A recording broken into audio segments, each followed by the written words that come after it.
In DNA isolation, the first thing we need is a refrigerated centrifuge as it maintains the temperature at 4 degrees Celsius. This is refrigerated centrifuge of Remy and this is its power button. From here we can switch it on. So we have three screens. First, here we can set the temperature. It is the set temperature button. We will press it and here is its knob. With this we can set the temperature to 4 degrees Celsius. As we throughout the process we need 4 degree temperature. Now this is the timer. This is the set time. Same, we will press it and the time will be set. Now the time is set to 3 minutes. And here it is the RPM at which our sample will rotate. So at 10,000 is the portal from where we can set the RPM.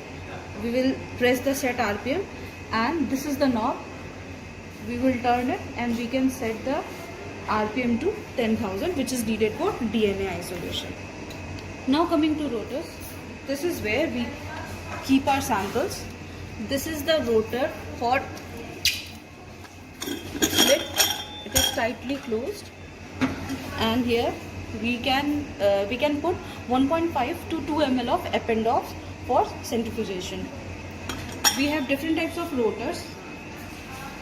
First, this is a rotor for 50 ml Falcon and this is a rotor for 15 ml Falcon. These are the three rotors which are used and these are two attachments. From this we can open the rotor and from this we can set the rotor to change. This is the mini centrifuge. It is not refrigerated but it can maintain the 10,000 RPM temperature and it has timer also. So we will switch it on. In this we can only put 6 samples of 1.5 or 2 ml. Now coming to Vortex. Vortex is used to mix the samples. It has two modes, touch on mode and constant mode. If we will put the constant mode on, then it will rotate. And when we will press it to touch on mode, so when we will touch it, then it will rotate. So its work is to mix the sample. Now the blood sample which are needed is stored in these EDTA vials. These have EDTA which act as non-coagulant. So our blood does not coagulate in this and we can store these vials till minus 80 degree temperature. And in this we have our stored blood. Now coming to pipettes. These are the variable pipettes. These are variable pipettes. It is of 1 ml, that is 1000 microliter. From 100 microliter to 1000 microliter can be measured in this pipette. Now coming to 200 microliter pipette. In this we can measure from 20 to 200 microliter. And we have 20 microliter pipette. In this we can measure from 2 to 20 microliter of sample. For 1 ml pipette, these are the tips which we use. As you can see, this is how we set the tips to the pipette, and these are two knobs. From this knob we can aliquot the samples, and it is done in two phases. First phase is this. So we have put the tip here and we have set our pipette to 500 microliter as we need 500 microliter for blood for the isolation of DNA per sample.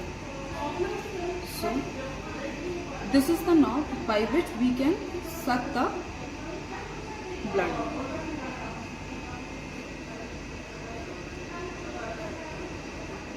So we have taken the blood and we will put it in 2 ml of Eppendorf.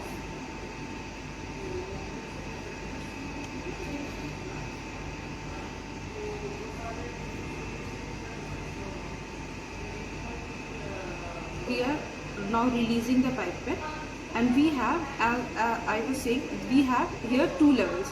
Now from this we will extra press it to release all the sample in the tube, and from this knob we can release the tip from the pipette. To 500 microliter of blood, we will add 1 ml of lysis buffer, which has been prepared earlier. The work of lysis buffer is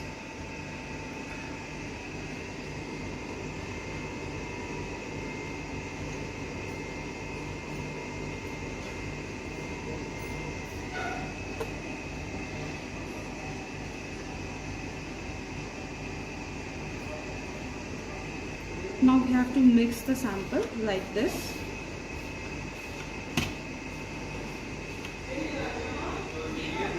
And keep it for 1 minute.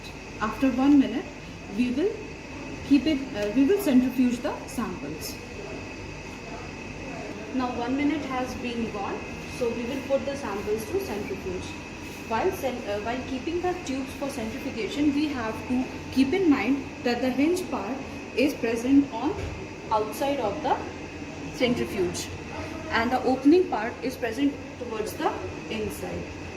And we have to keep in balance that the centrifuge is well balanced, otherwise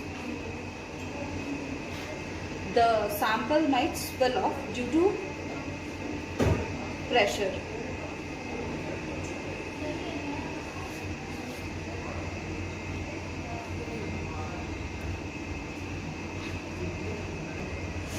So now the centrifuge are balanced. Over the three tubes are well maintained by well distanced by 9 tube spaces. So we now put the lid and tighten it,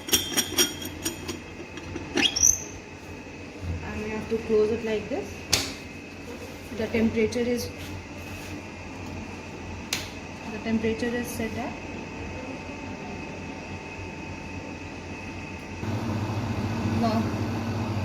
now the temperature is set at 4. We have to centrifuge it for 10 minutes and at 10,000 rpm.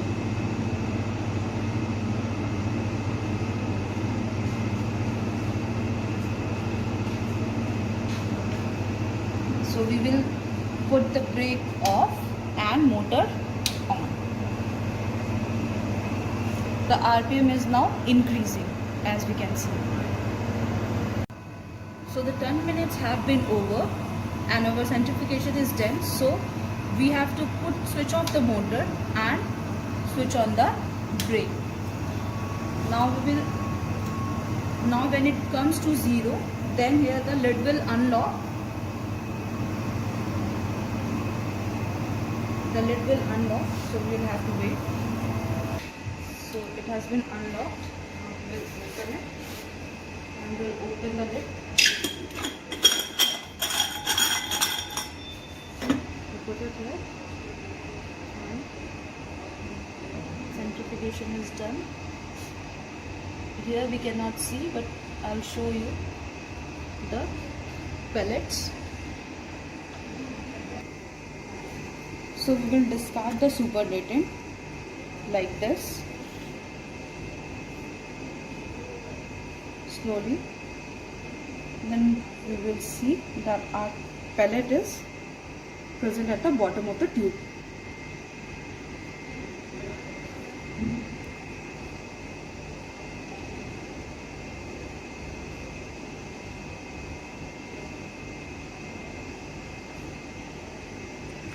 So you can see the pellet.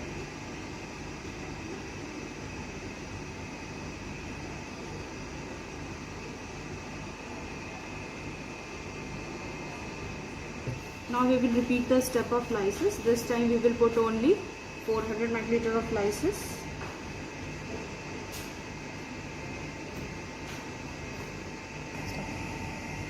Now we can mix the pellet with vortex. So we have mixed the pellet. Like this we will mix all the samples. Now all the samples are mixed. We will again put it into centrifuge for 5 minutes at 10,000 rpm.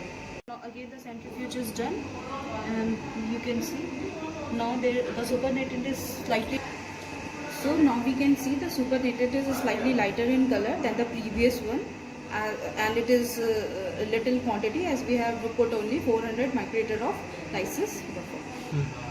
So we have discarded the lysis buffer, and now we will put 400 microliter of water for washing the traces of lysis which have been left with the pellet.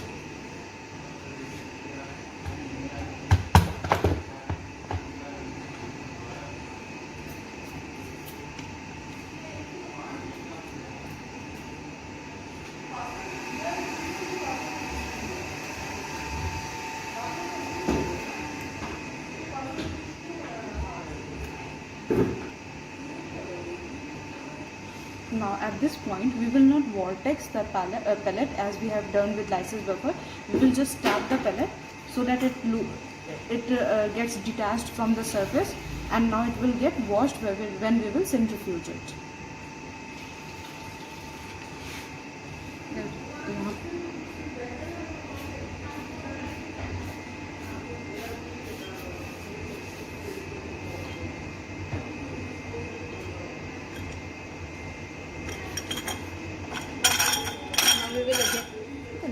Now we will again centrifuge it for 5 minutes.